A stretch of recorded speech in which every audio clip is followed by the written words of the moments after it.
In an ever-evolving digital landscape, for your business to thrive, you must adapt or die. Welcome to Marketing in the Age of AI, the podcast helping you harness the power of AI and marketing tools to revitalize and grow your business.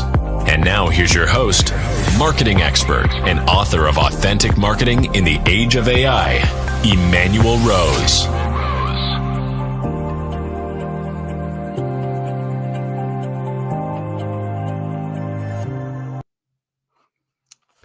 Welcome to this episode of Marketing in the Age of AI. Today, we are going to dig into the idea or the topic of AI governance inside not just the marketing department, but inside businesses, and what that means for our policies and our procedures and the way that we manage our teams and how we stay current with those policies and ideas as the tools and the dynamic nature of AI continues to change. And my guest today is Prasanna Dhungel, and he's a second-time guest, and I appreciate deeply his willingness to come and have this conversation with me. Prasanna brings over 20 years of expertise in analytics and digital marketing, and as a managing partner of Grow by Data, he offers invaluable insights into AI intelligence and the impact of AI on leaders at brands and agencies. And today we're going to talk about AI governance, policies, and procedures for businesses and teams. Prasanna, thank you so much for spending some time with me again. Thank you so much, Emmanuel. Always a pleasure to be here. This is such a fascinating topic, and I'm super excited to share some of the ground reality, struggles, learnings today. I'm so glad. This is it's a topic that doesn't get talked about enough yet. I think in the conversations I'm having with prospects and clients, they're not thinking about this yet. They're just kind of letting people do what they want in terms of how they're using the tools. A lot of companies, even forward-thinking companies. And so I appreciate your willingness to come in and start to build some structure around what's really a pressing issue inside how we deploy these tools. Yeah, absolutely. It's changing so fast, and it almost reminds me of the security industry, where you have things changing in cybersecurity all the time. Yeah. And you think you know what you've done right, but before you know it, you get an attack. And so having the right mindset, the right process, the right time of team members to constantly be on top is so important to bring into the AI world. Well, I agree. And let's just talk about it from the biggest picture about, what are some of the key considerations that a CEO or a business unit leader needs to be thinking about as they're crafting policy that they're going to then train their staff on? Sure. So the first thing, so I view this as a three-pronged approach, Emmanuel. First is you need to understand what is going on. Okay. Right? So for example, you could be Nike, the brand. And so are you visible on important questions people are asking AI models, the LLMs, Perplexity, ChatGPT, Google AI, Gemini, and so on. So are you visible? If yes, how are you visible? Is it good, bad, neutral? Is the information that's showing up coming from you? Is it coming from a rogue site? Is it coming from a partner site? But what is showing up? And with this information, you really have to have the process inside your company, a committee, I like to say, an AI audit/surveillance committee that's looking at the information in real time, looking at what others are doing, and then building on top of guardrails that you already have. It's so dynamic, and I don't think it's a set and forget. It is not. Yes. And it's almost like, for example, in our company, we have a security company, and that committee is always looking. always trying to make sure that we are not caught off guard. They're always reading. They're always looking at our logs. They're always trying to see what others are doing. I just feel like you have to do the same here, which is Yeah. you have to understand visibility, number one. You have to understand what's showing up. Number two, how are you showing up? And number three, how can you change what you're showing up to appear positive, and at the same time internally have the rules and regulations and tools so that someone naively or someone with bad intention doesn't damage your brand. Right. Yeah. So we have this concept of generative engine optimization and how the brand is being represented inside the LLMs. A certain amount of desire to stay educated about what's happening in the market, and then the policies and procedures about what we do and don't share with LLMs, right? Yes, yeah, exactly. Like the classic one is like in our world, I won't say everyone, but it almost feels like everyone is using LLMs these days. Sure. Because it's a huge productivity gain. You are able to ideate, but what's happening is you're using AI in a few ways which could expose you. Absolutely. Yep. You might be having a voice transcript on the background that you use to take notes and give you notes, but that's AI. And so we have had conversations with some of the largest brands in the world, and what they've asked us to do is not have AI on the background record, Right. because they're very careful that something they say, and the conversation we have is they're trying to share some of their weaknesses with the goal of us being helpful to them. But Sure. what you don't want to do is you don't want to expose your weakness to competitors or to the market, Right. because your stock price could get tanked. Right? So that's Sure. one example. The other example is you are uploading proprietary data, or you may Absolutely. be onto the LLM models, and so unless you blind it, unless you take precautions, your information could be out on the web. Right. And the third is programmers are really using some of these AI tools. They're sharing it in open source, but they're also using it as an instrument to gain productivity gains. Right. And so there's a fine line between using them to your advantage openly, to exposing your weakness, to exposing your secret sauce. Right. So it's a very sensitive topic that you want to carefully navigate. From your perspective, is the kind of the pay for accounts like at ChatGPT, if I'm paying $200 a month for the robust chat offer, is that secure in any way? And that's a fair question that I think about all the time, which is you know that the paid version gives you more features and functions. Yeah. It is faster, better, but is it secure? I'm not totally confident, Manuel. I mean, what experts have told me is we should have a private cloud model for ourselves, Yep. which is curated for us, that is more and more secure. So the world of private LLMs is where I see the market going, with a lot of guardrails, of course. But to answer your question, your most expensive tier of ChatGPT, again, I haven't looked. I'm not an expert in I haven't read through the legal language, but I'm not confident that it's totally secure.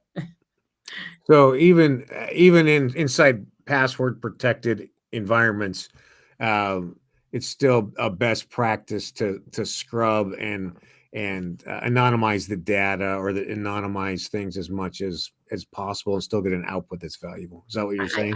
I think so. Like, for example, you might be uploading your financials and you're trying to forecast your revenue, okay, for Q3. Now, what you want to do is you don't need to give your company's name on the file name. You don't need to give, your unit names and so on. You could scrub it, randomize it so that you understand and still use the power. That's one technique. The other technique I've seen, Emmanuel, is people use multiple chat engines. Right. So what they have done is they've created personas, which is one persona could be for Prasanna, the other persona could be for John. And so if you are in different profiles and it's almost randomized. So you've scrubbed the data set, and Yeah. you've even randomized the person searching. And Yep. the other thing is you use Perplexity for certain things, ChatGPT for something else, Gemini for something else, and you have to use human intelligence to bring it together while also maintaining sensitivity. It sounds like a duct tape blockchain to me. Yeah. I was talking to some of my colleagues in finance, and so what they were telling me is, how do we stay sensitive to financial information Yep. and still use the power of AI? And I don't think the answer is not use it at all, Right. because it gives you huge benefit. The answer is, how do you um, use it so that you don't disclose too much of your personal slash company information. Right. And here's the other danger, Emmanuel, I found. Like, sometimes companies have limited accounts, and you could be using it across different teams and colleagues. Yep. And so Oh yeah. you might naively upload something, and then you have someone else who you don't want to share it to review it. So Yeah. Oh, geez. I hadn't even considered that, but now it's obvious now, right? One master account is going to share HR information to the wrong people, essentially, potentially. yeah. And so one of the other tactics has been departmental level accounts, and then even different accounts based on different tiers in the company. Yeah. Okay. So that's interesting because the entrepreneur in me says, oh, well, here's an opportunity, right, to create these partitioned LLMs. Oh yeah, Have you seen an offer like that yet? I've actually heard of private LLMs, Emmanuel. Yeah. Yep. So, like, you could use LLMs that are available publicly. You could also, just as a private cloud, like, this reminds me, maybe 10 years ago, there was a lot of concerns about AWS, Right. about how your data is not secure on AWS, how when you use a machine that's shared across companies, your Sure. data could have. So I think over time, AWS and the network industry built additional features and functions to put guardrails. Sure. And they also said, if you're super sensitive, we can create something very separate for you. Right. Your own personal AWS server. Yeah, and the entrepreneur is also like, okay, whatever we just talked about is a business idea. I almost feel, For sure. Yeah. which is, how do you use the power of these different capabilities and randomize it, send it out, and bring it back. Yep. And I think I know that the industry will build capabilities like that. It has to. Yeah. Yeah. So I do know. I mean, we have a product that's a secure, HIPAA compliant, air gapped LLM, right? So, Yep. but that's out of reach for most small businesses. That's a $5,000 a month product, and most small businesses are not going to have a managed service like that. So, I like the idea of your idea of even breaking up data and running it in different LLMs and then reconfiguring it. I think that is a great idea. And then also having departmental level paid chat, secure, or not secure, but custom GPTs for each department, so that you're not sharing data that shouldn't be seen by other people.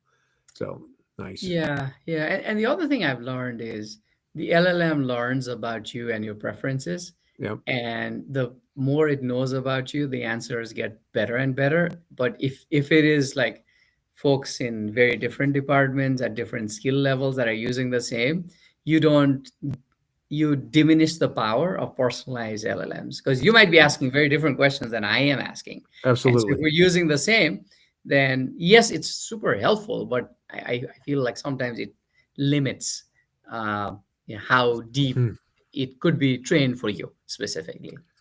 Yeah, so that we end up kind of with our doppelganger, our professional doppelganger, right? Which is the collection of our work product, and in terms of deep research, the places we like to go and get information that we have assessed as accurate and valuable.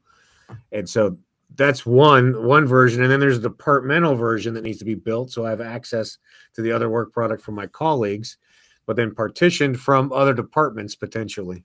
Yes. Yeah. So I mean, this is the world I see. And that's why, I mean, like stepping back, it's some of these best practices that interestingly have been in use in other areas like network. IT and network has used this for 30 years, 30 to Right. 40 years. Yep. The cloud computing environment has done this all the time. The security committee has done this all the time. So I almost feel like it's a rebirth of some of the same best practices into Sure. the AI world. But Yep. that said, I do think that where there's not a lot of insights today is on visibility. It's almost like the Wild West and people don't know and they're almost shooting darts in the dark, which is why, I mean, our view is you have to understand, first of all, you have to understand your visibility. Right. You really need to understand what the heck is showing up, and what are important questions people are asking when, and is your brand portrayed? If yes, Yep. positively, is it getting picked up from your site? Is it getting picked up from somewhere else? Right. And how do you curate your reputation? And make sure that you appear sharp and strong and you don't taint your picture with things that are going out to AI from Yeah. various folks in your company. Yeah. Interesting. And then have you like built a tool to do that work for you for your company, Grow by Data, or are you using a third party to do that type of review? Yeah, so what we have done is we have built LLM monitoring Okay. for ChatGPT, Perplexity, or even like Google and Gemini. Yep. And so what we've done is as a company, we are like a market intelligence company. We have been very strong in Google, but now, the last year, the source marketers are very curious about LLM. Yeah. That's the question. And so we have also added capabilities to monitor LLM responses.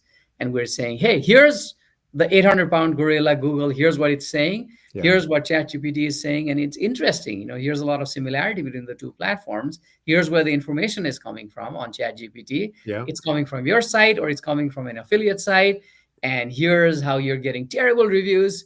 And here's what you should do. So that's the way we're trying to help brands stay on top Nice. and curate their experience and reputation. I love it. And is this something that you're targeting for mid market, or is this an SMB level product? Tell me a Yeah, little bit about what it costs and what's sure, involved. sure. So we as a company have focused on the mid to large brands, Yep. and we price based on the amount of monitoring we do. Mhm. So based on, like, for example, you could be Toyota, the brand.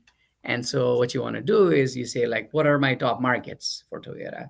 Right. What are what's the questions for SUVs versus electric cars? So based on your business lines and markets, we are monitoring various questions. And so we charge based on monitoring, number one. And Yep. more importantly, I don't want to just throw data. We really curate and give insights and say, hey, Emmanuel, here's 3 things that a CMO cares for. Right. And so it's also professional services that we use. Love it. Yeah. And then what are some of your favorite tools that you're using in your day-to-day activities, Prasanna? Sure. So I have been amazed by ChatGPT, I have to say. Yeah. And I use it for doing market research. Something that would take me hours, now I can get it condensed, synthesized. So it's very efficient for me, number one.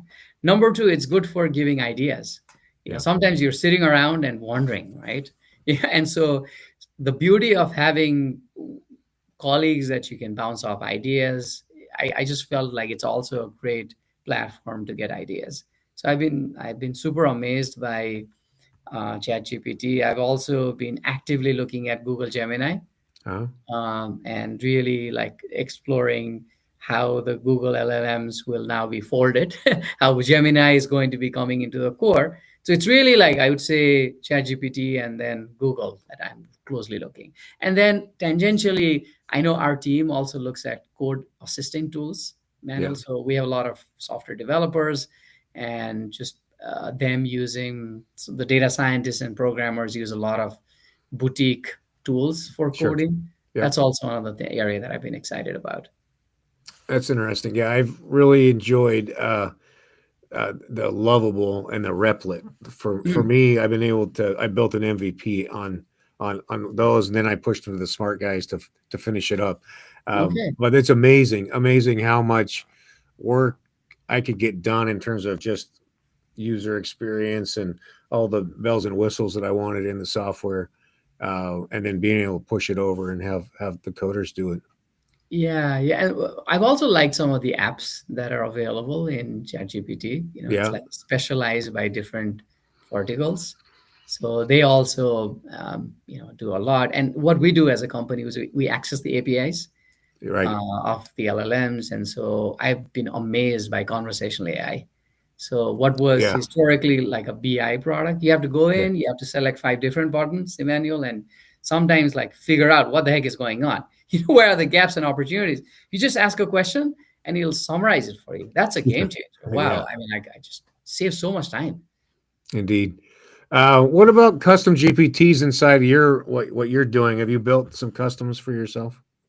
Yes, that's an area that we're actively exploring. And Yeah. so, specifically, this was my topic around, do we build custom GPTs by different verticals, by different Hmm. size of the companies, by different markets? How do we do that? When do we begin to create, specialized GPTs for, like, so we are thinking, like, do we build specialized GPTs for all clients? Right. Or, do some of our largest clients that are spending over a certain dollar and Right. asking deeper questions, do they deserve a curated GPT? So it's all actively looking at these. Love it. I mean, I think that's beautiful. We all have to be experimenting, right? And to see what matches our clients, our workflows, our teams, and find how we can leverage and get the 6 to 10 times return in terms of Yeah. time and money, right? Yeah, yeah. Here's a question for you, man. Like, have you found that, these custom curated GPTs are the way to go for uh, all clients? Or, I mean, my hypothesis is you have to create them for those that have some of the biggest problems, that are willing to spend the dollars, and you have to find out models to use, these curated models, slice it up and sell it to the SMBs. So it's a different business model, and I'm kind of thinking through this. So Yeah. yes, you might be a retailer, you might be a shoe brand, but if you're, a small shoe brand, you may not be able to afford what a custom GPT it requires. But Yeah. that said, if there are 100 shoe brands, then could you buy a bulk pack and then slice it up and let everyone use? It's even a business Interesting. model question I've had. I'm curious what you think. Yeah. How I'm deploying it right now is that the $20 a month chat GPT, you can build your custom GPT. So, like we said, everybody should have a doppelganger, and then everybody should have a departmental custom GPT.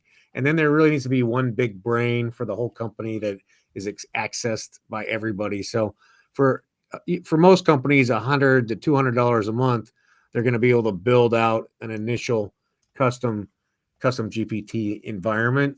Mm, And I think that there's some middleware to build for that, like you're just talking about, right? Where it can be simplified because obviously you've been in tech for your whole career. You understand it much deeper than I do. I understand it much deeper than my clients do. So everything has to be retail ready, for people who have got a lot of other things besides learning tech. So that yes. hasn't happened yet. Yes, yes, and that's an area that we're also kind of thinking through, which is how do you deploy this new amazing technology, share it with clients, and then help them purchase this with at the budget at where they're at, without Right. really being priced super high here.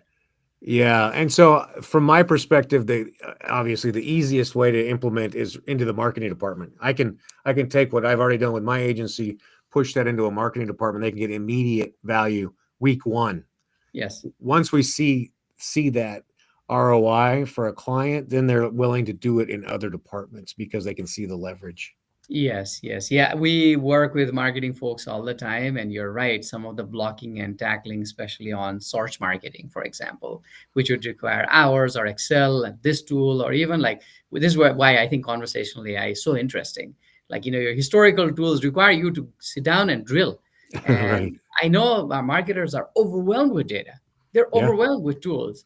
And so just AI and conversational AI just helps them save so much time and focus on why they went into marketing in the first place, which is to be Right. creative and strategic Right. versus spend the whole day like just doing pivot tables and charts, which I I know many marketers do not like to do. No, So it just makes the job much more fun. And you're right, it brings efficiency. And the other thing is, at a time when marketing is changing so much and there's so much pressure on marketing to do more with less, this is literally aligned with with our agenda. for sure. Yeah. And I guess what kind of time savings have you seen on your teams from leveraging these tools? Yeah, so I'll give you an anecdote from our software team. So my head of software was saying that there was a certain job that he gave to one of his key engineers. Historically, that would have taken about 2 weeks. And he said with some of the AI tools, the guy did it within a day. Amazing. Yeah, so it's mind blowing. And the other example is the classic market research, which is you come out and say, hey, help me to understand my competition, help me understand how I go to market. That would sometimes require a very experienced MBA Yeah. senior high, if you will. McKinsey or Yeah, somebody. the Right. McKinsey, like pay a big check, and now you need to understand the right questions to ask. Absolutely. Okay, Yep. so that's the intelligence that I think graduates need to have. You need Right. to understand what are the right questions, and when you do that, the models give you amazing insights, and it saves so much time. It gives power to folks that know the right questions to ask. Yeah. And so that's kind of where I drew the line. I'm like, I'm going to become a good enough prompt writer that I'm not going to be an engineer, but I'm going to still get good answers that I can put into action. Oh yeah, yeah, yeah. Have you like even this is an interesting topic, talking about AI and policy. It's almost like you have to, you cannot rely on AI for everything. You need a certain amount of intelligence. Yep. You need a certain amount of knowledge. Maybe that's a better word about the industry. What are important questions to ask? Because yes, AI does provide you important questions that people are asking, like, for Yep. example, clients are like, what are my clients asking is a question sometimes they ask us. Right. And AI does also offer you that insight, but you need to also have some of that insight yourself. Yeah, the human in the loop is still a true step. We still have to have that, and you know, there's a lot of, as we know, a lot of conversation about agentic and it's super consciousness and all these things. It'll be interesting to see what happens in our lifetime or not. But right now, the experience that I have of 35 years of marketing leads to better work with the tool. And we all know that there's a lot of terrible marketing that's happening now with those Yes. same tools. Oh yeah, yeah, Yeah, yeah, yeah. I think like the experience is priceless, especially now, because the human in the loop, I think some of the basic human in the loop will slowly go away as the models get better and better. sure. But it's also, I think, important if we talk about AI governance and policies to make sure that senior people who have years of experience or diversity, Yeah, in yep, thinking are part of the governance and AI policy committee, yep, because it's like your models are only as good as the data you feed in. And if your data is biased, you know that the answers will be biased. absolutely. And my Yep, hypothesis is, a lot of the models are trained on data that's coming from a certain subset of the society or certain parts of the world. sure. And so you have a sampling bias. Right. And so, how do you make sure that your models aren't weighted too heavily by companies that have been around for too long, for a long time, because Right. they have the most amount of data, Yep. and sectors and markets that have the most amount of data? So I think that's an important question that I think the LLMs have to make sure that they debias.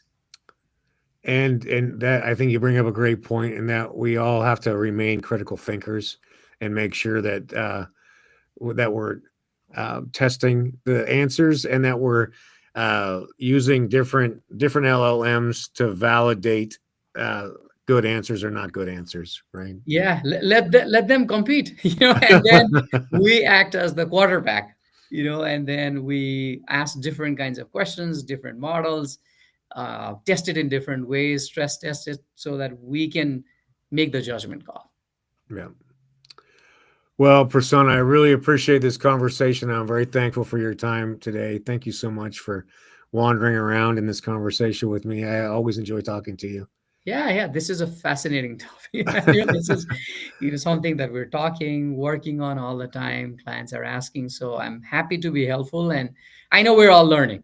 And so this knowledge sharing that you do, I appreciate that, Emmanuel. Yeah, thank you very much. And growbydata.com, that's the correct URL? Correct. Yes. Yep. And all the information will be in the show notes, so people can reach out and talk to you if they have some questions for you. Of course, happy to be helpful. All right. Thank you so much, and have a great evening. Thank you. Okay. Thank you.